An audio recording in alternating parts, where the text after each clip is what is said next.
Little Polar Bear, written and illustrated by Hans de Beer. It was a big day for Lars. He was going with his father on his first hunting trip. Lars was white all over, just like his father. In fact, at the North Pole where Lars lived, everything was white because it was covered in ice and snow.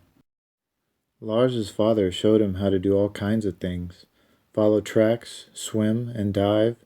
He talked, and Lars listened silently, paying close attention. Once his father disappeared underwater and stayed so long Lars began to worry. But when his father finally reappeared, he had a big fish for supper.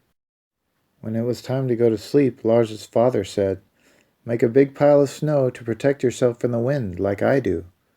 Lars was proud of his pile, but also very tired.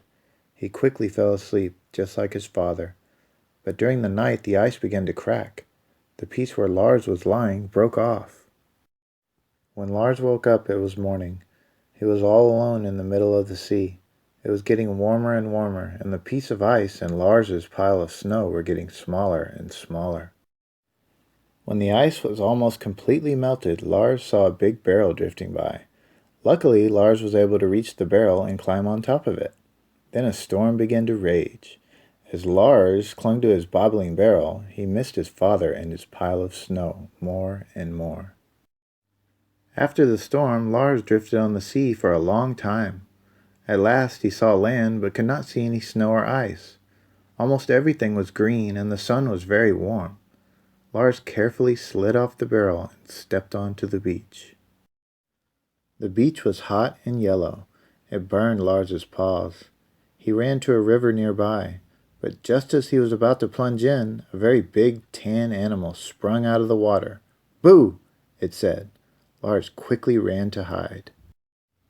"I was only joking," called the big tan animal. "I'm Henry the hippopotamus. Who are you, and why are you so white?" Lars didn't know the answer to the last question. "Where I come from, everything is white," he said. He told Henry about his long journey and asked him how he could get back to his father. Henry listened sympathetically, but he seemed confused. He wiggled his ears and squirmed and finally said, "The only one who can help you is Marcus, the eagle. He has traveled all over the world. He will know where you come from and how you can get back there. But we'll have to cross the river, go through the jungle, and climb the mountains to reach him." Lars was happy to go, but when he looked at the river, he said, "The only problem is that I can't swim very well yet." "No problem at all," said Henry and laughed. "Climb on my back. I won't sink." Lars was astonished by all the things he saw in the jungle. Henry patiently explained everything. Lars especially liked the tall brown stalks that Henry called trees. They were such fun to climb. In one brown stalk sat a funny green animal, which suddenly turned white, just like Lars. "It's a chameleon," Henry said. "It can change its color." Lars thought that was a handy thing to be able to do. At the edge of the jungle, the mountains began. It was a bit cooler and Lars felt more comfortable. Henry found climbing difficult, but Lars helped by telling him where to step. After a while, Henry was exhausted. "That's enough for today," he said. "Tomorrow we will continue. Let's rest here and look at the nice view." As Lars looked out over the land and sea, he began to feel homesick. "Cheer up," said Henry. "You'll be home again soon." The next day they climbed higher.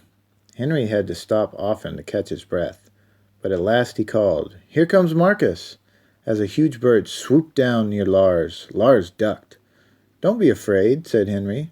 "Marcus seems gruff, but he's really quite friendly." Henry said good morning to Marcus and politely explained why they had come. The eagle looked at Lars and then said, "Well, well, a polar bear in the tropics. You're a long way from home, aren't you, young man? Fortunately, I can arrange your passage back. Tomorrow morning I will have Samson fetch you from the beach." "Thank you very much, sir," Lars said shyly. The next morning, Henry and Lars met Marcus on the beach. "Right on time," said Marcus proudly as a huge gray whale arrived. Although Henry was happy for Lars, he was also sorry to see him go. "Take care of yourself," he said sadly. "Thanks for everything, Henry," Lars called as the whale swam away. Marcus flew along a bit to set them on their way. Henry stood alone on the beach. He kept watching for a long time after Lars and the whale had disappeared. Samson swam a long way until they were surrounded by ice and snow. "We must be near your home now," he said. At the same moment, Lars called, "There he is, my father! Father, I'm back!" Lars's father couldn't believe his eyes. There was Lars riding on top of a whale. Lars's father was very tired from looking for Lars, but he wasn't too tired to catch a big fish for Samson to thank him.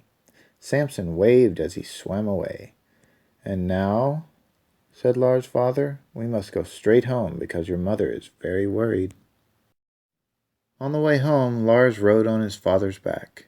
Everything was white, and he was surrounded by snow and ice.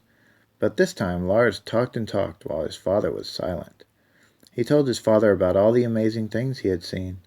Henry, the tall brown stalks, Marcus, and much more. "You didn't meet anyone who was white?" asked his father in surprise.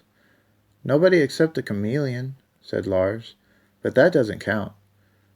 Lars had to laugh by himself because his father didn't understand his joke. Thank you for watching, and please subscribe.